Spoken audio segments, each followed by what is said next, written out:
Hello, this is the Shelby from the present day. I recorded this video before Alice Walker decided to say the things that she said. So I just wanted to preface that before y'all watch this video and be like, but Alice Walker said. I know. Y'all don't have to go in the comments. I will not be discussing what she said. I just wanted to preface that before y'all got into the video. Here's the video. Hi friends, welcome back to Shelby and the Book Club. I'm Shelby Monet, and in today's video I want to talk about some Black female authors that I have not read yet, but that I'm very much looking forward to reading.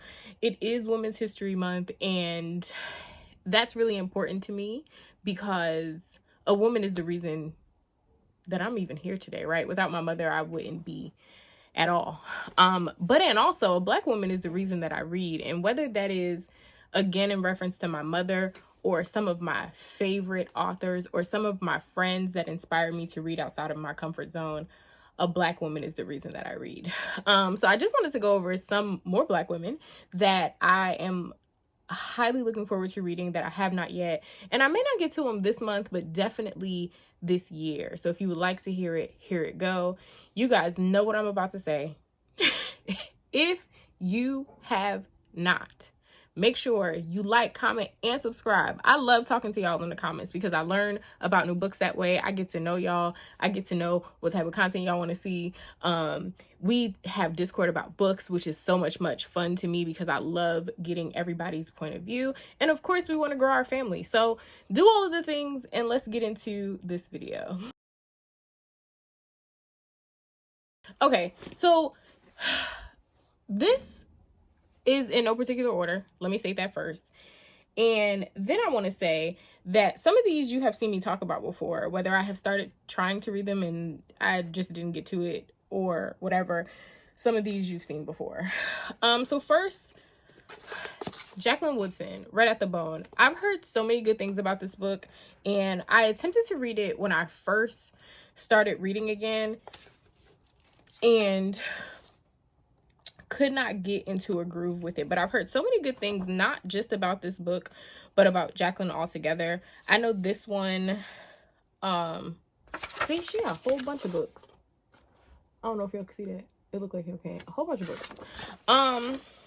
But this one, it says two families from different social classes are joined together by an unexpected pregnancy and the child that it produces, moving forward and backward in time with the power of poetry and the emotional richness of a narrative 10 times its length. Jacqueline Woodson's extraordinary new novel uncovers the role that history and community have played in the experiences, decisions, and relationships of these families and in the life of this child. I've heard amazing things about this book, and what kind of brought it to my attention again is because it has a color in the title, and that was one of the prompts for Bookish Bingo. So there's that.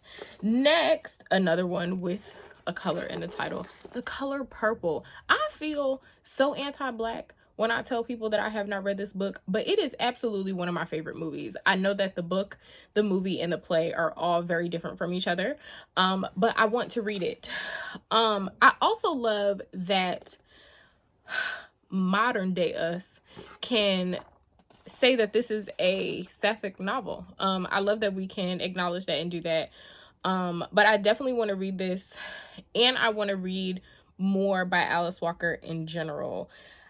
I didn't know that she had all of the books that she has. I did not know that she had poetry. I didn't know that she had books for children.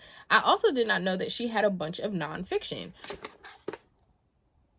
The more you know when you do some research and you actually just don't go to the first page of the book and try to get that going. So I definitely want to read The Color Purple. And isn't the cover of this book beautiful? I've had this sitting on my shelf because of how pretty it is. I don't want to ruin this, so I'll probably get another copy to read so that I can keep this one as beautiful as it is. Next, another author that is very popular, Ann Petrie. I'm pretty sure everybody has seen this book.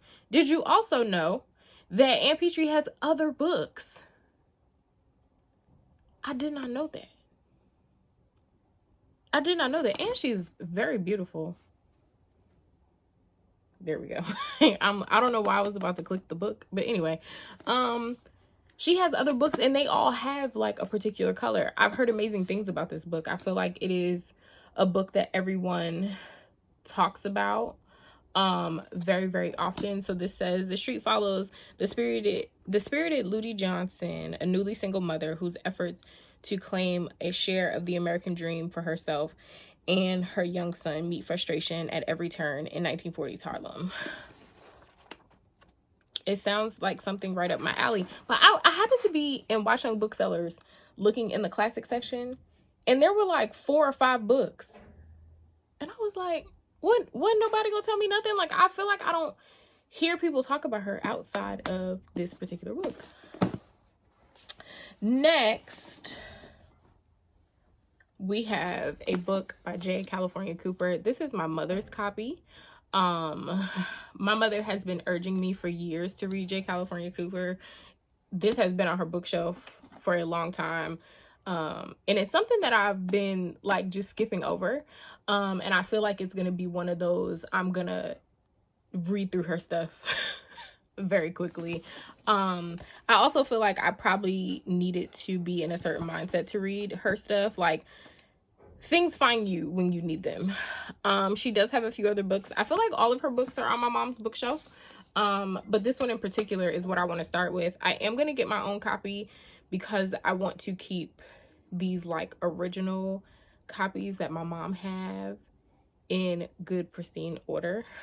Because in my mind, when I get a house, I'm just going to take all the books out of this house. My mother don't know that yet, but I'm just going to take them all, and like my mom's books are going to be my display books in my living room. I think a lot about this stuff. Don't worry about it. But anyway, this says, in search of satisfaction unfolds in Yeovil, a legal township founded by the very rich for their own personal use. Miss Cooper's history of the town is inextricably linked to one man, a free slave named Josephus, who fathers 2 children with 2 different women. Ruth is born to a hardworking mother. She seems destined for a life of material poverty enriched by family. Yin Yang, Joe's daughter by the alcoholic mistress, treads an unexpected path. She weaves in and out of spiritual awareness, alternately deceiving and being deceived by those who need her. It sounds interesting. I do know she also has a bunch of short stories, like books of short stories. So if that's your thing, you might want to look up J. California Cooper.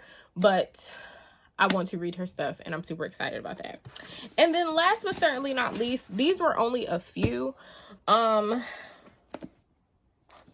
Britt Bennett. When I first started Bookstagram, I believe it was The Vanishing Half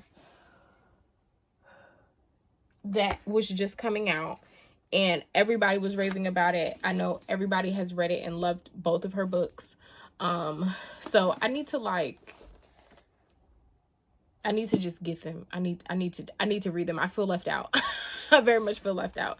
But this is about 2 sisters, 2 twins that are identical, but after growing up together in a small Southern Black community and running away at age 16, it's not just the shape of their daily lives that is different as adults. It's everything, including their racial identities.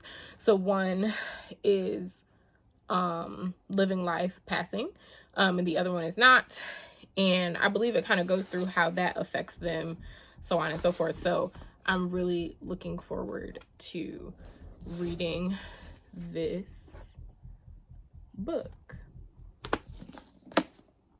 that everyone has read but me. I get, do y'all also get FOMO when a book is popular and everybody is reading it? I get really bad FOMO when that happens, and I try not to, but it's hard not to, especially as a book lover, especially as a person that loves to shop for books. So anyway, tell me down below some of your favorite female authors, whether they are Black or not. I want to know.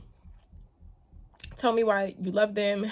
Tell me where I should start with reading their work. I'm I'm curious. I want to know. I'm always looking for an excuse to buy a book or to look into someone's work. But without further ado, if no one has told you today, I love you. You are kind. You are smart. You are important, if to no one else. To me, and I love you. Bye, friends.